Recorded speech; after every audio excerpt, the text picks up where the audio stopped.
Chapter 21. The Glory of Dhumravrana. Om Shri Ganeshaya Namaha. Shaunaka asked Sutta, how should humans worship Ganesha in the remaining 6 months? What is the procedure of puja to be performed to please Ganesha? Who are the ones who have attained siddhis by worshipping Ganesha during those 6 months? Please narrate these siddhi bestowing legends. Sutta replied, during these months, humans should resolve to observe a vrata, undertake pilgrimages of Tirtha Kshetras and bathe at sunrise. They should perform rituals ordained by their branch of Vedas by performing karmas such as Sandhya Vandana ritualistically. Thereafter, the devotee should chant Vedic and Tantric mantras and perform Shodashopachara Puja of Gananayaka. Puja could also be performed by chanting Puranic mantras. O Muni, during this period, the devotee should eat only once a day or just have one meal at night. He should eat only sanctified food, only consume fruits, or observe a fast. He should observe chastity and his hair should be cut short. He should sleep on the floor, speak the truth, maintain a vow of silence, follow his dharma, and observe vrata for 1 whole month. O Mahamuni, a person of any caste, be it a Brahmin, Kshatriya, Vaishya, or Shudra, can observe this vrata for a month, observing their respective dharma. This vrata bestows merits and happiness to a married woman and widows. During this month, one should perform the following 5 deeds happily, namely Ganesh Puja, offering food to Brahmins, donation of lamps, service and circumambulation of Shami and Mandar trees, and selfless attendance on a cow. These deeds bestow all siddhis. O Muni, in this manner, perform deeds liked by Ganesha and observe the vrata devotedly for a whole month. Those observing vrata of other devas like Shambhu should observe them with utmost sincerity. By observing vrata for the whole month, one will attain righteousness, wealth, desire fulfillment, liberation and divinity. By observing the main vrata for a month, one will be blessed with all that is desired, there is no doubt about it. I shall narrate an important ancient legend which shows how siddhis are attained by observing vrata for the whole month with devotion. In ancient times, there was a Mahadaitya named Shankasura, who was the sovereign ruler of the universe. He abducted the Vedas and the Smritis. This led to the destruction of all karmas and uproar everywhere. There was intermingling of castes from intercaste marriages leading to depravity in the Brahmand. At that time, Devas led by Brahma, Munis and Ganas took asylum with Vishnu in order to retrieve the Vedas. They praised him with heartfelt devotion. Vishnu sent them back and himself went to Shambhu. He humbly bowed to Shambhu and said, O Shambhu, with your blessing I shall defeat Shanka, who is invincible to the Devas and who has abducted the Vedas. Please guide me with a solution. Shri Shiva replied, O Janardana, it will soon be the month of Kartik. Observe a vrat for the whole month and please Gajanana. He will destroy the obstacles in your path and help you defeat the powerful Shankasura. There is no doubt about it. O Purushottama, there is no other way. Hearing this, the valiant Vishnu bowed to Shiva and went to Badrikaranya for observing a vrata. There he performed Purascharana and chanted the Ekakshara mantra of Ganesha and worshipped him. In the month of Kartik, he observed the 5 holy and siddhi bestowing deeds loved by Ganesha, and in the month of Margashish, he bowed to the Lord and went to Devas. He contemplated upon Lord of Buddhi, Ganesha, and thought, what strategy should I adopt to defeat the terrible Daitya? At that time, with the grace of Ganesha, he was inspired with the idea of assuming the form of Matsya in order to defeat the Asura. Just then, there was a celestial announcement. The heroic lord of all Devas, Keshava, heard the announcement which said, O Keshava, remember me. Assume the form of Matsya and defeat Shankasura, who is terrifying all. You will definitely be victorious. Vishnu remembered Ganpati, assumed the Matsya incarnation, fought an intense battle and killed Shankasura. He rescued the Vedas and all their Angas and offered them to Brahmadeva.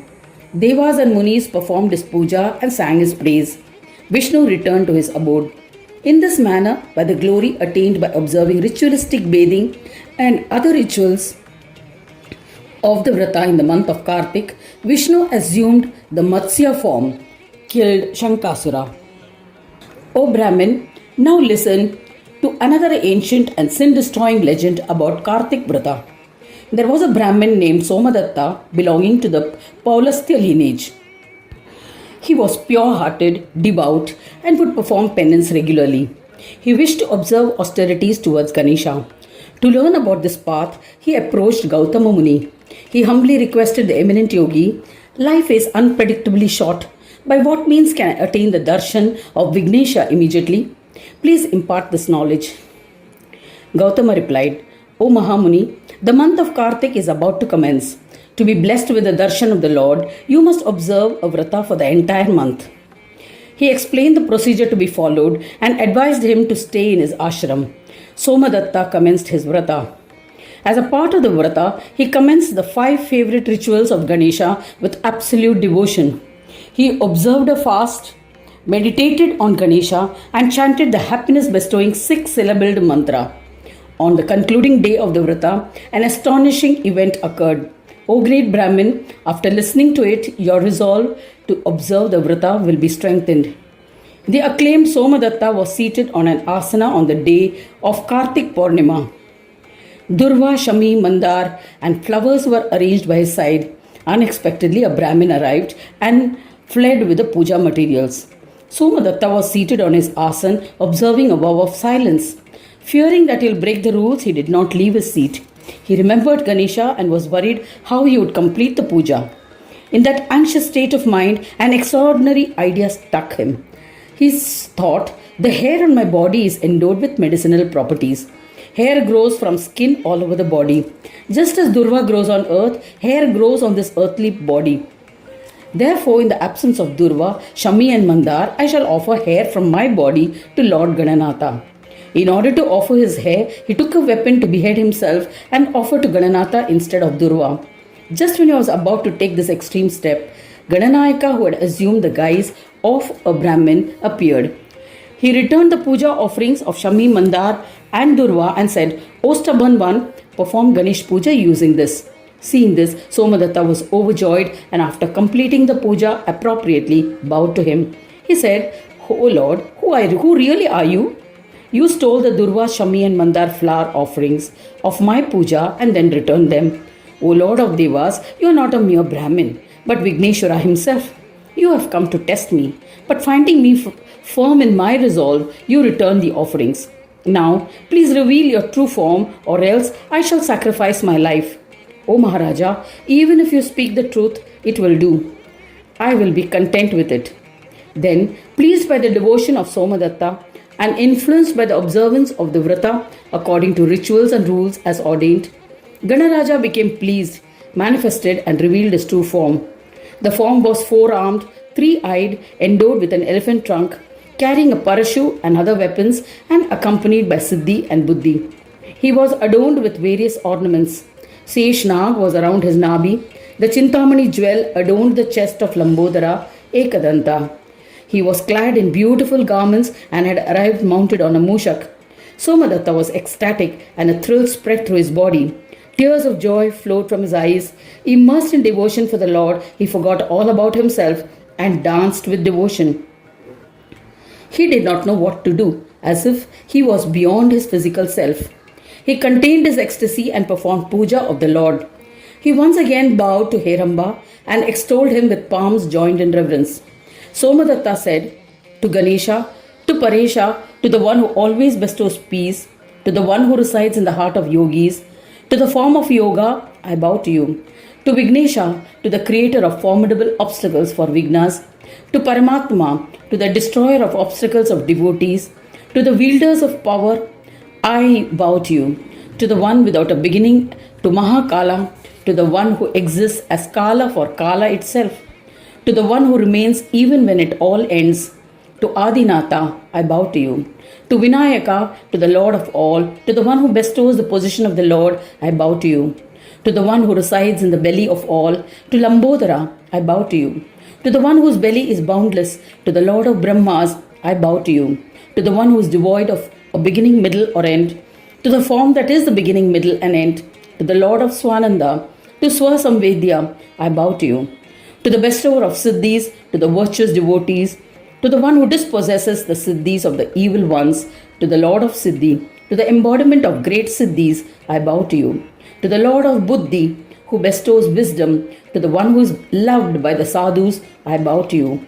O embodiment of Sampragnata, your large head represents the state of Asampragnata. These two forms unite to form you. I bow to the form of human and elephant. O Gananatha, you are always in the form of yoga. How can I extol you adequately? Hence, I only offer my salutations. I shall attain accomplishment just by doing that. O Gananayaka, with your darshan, my life, lineage, character, success, mother and father, penance, ashram are all blessed. Ganadisha, the Kartik Maas Vrat is glorious. O Lord, by observing it, I was blessed with your darshan. O Gajanana, grant me steadfast devotion at your holy feet. All else is an illusion, and I do not desire anything more. I am going to be immersed in Ganesh devotion. Hearing his prayers, Ganesha said, I shall grant all your desires. O Mahamuni, you will be a beloved Ganapatya in the world. By being devoted at my feet, you will be venerated everywhere. O Brahmin, this stotra that you have composed will bestow all siddhis to the reader and the listener. Having granted these boons, the compassionate Gajanana disappeared. Somadatta offered pranams to Gautama. Since then, Somadatta became famous as a yogi, beloved of Ganesha, and as the Muni, most eminent among the well-versed yogis who comprehended the Vedas. Thus ends the 21st chapter titled The Glory of Dhumravrana in the 8th Khand of the Purana Upanishad, Srimad Mudgal Puran, describing the legends of Dhumravrana, dedicated to Sri Gajanana, end of chapter 21.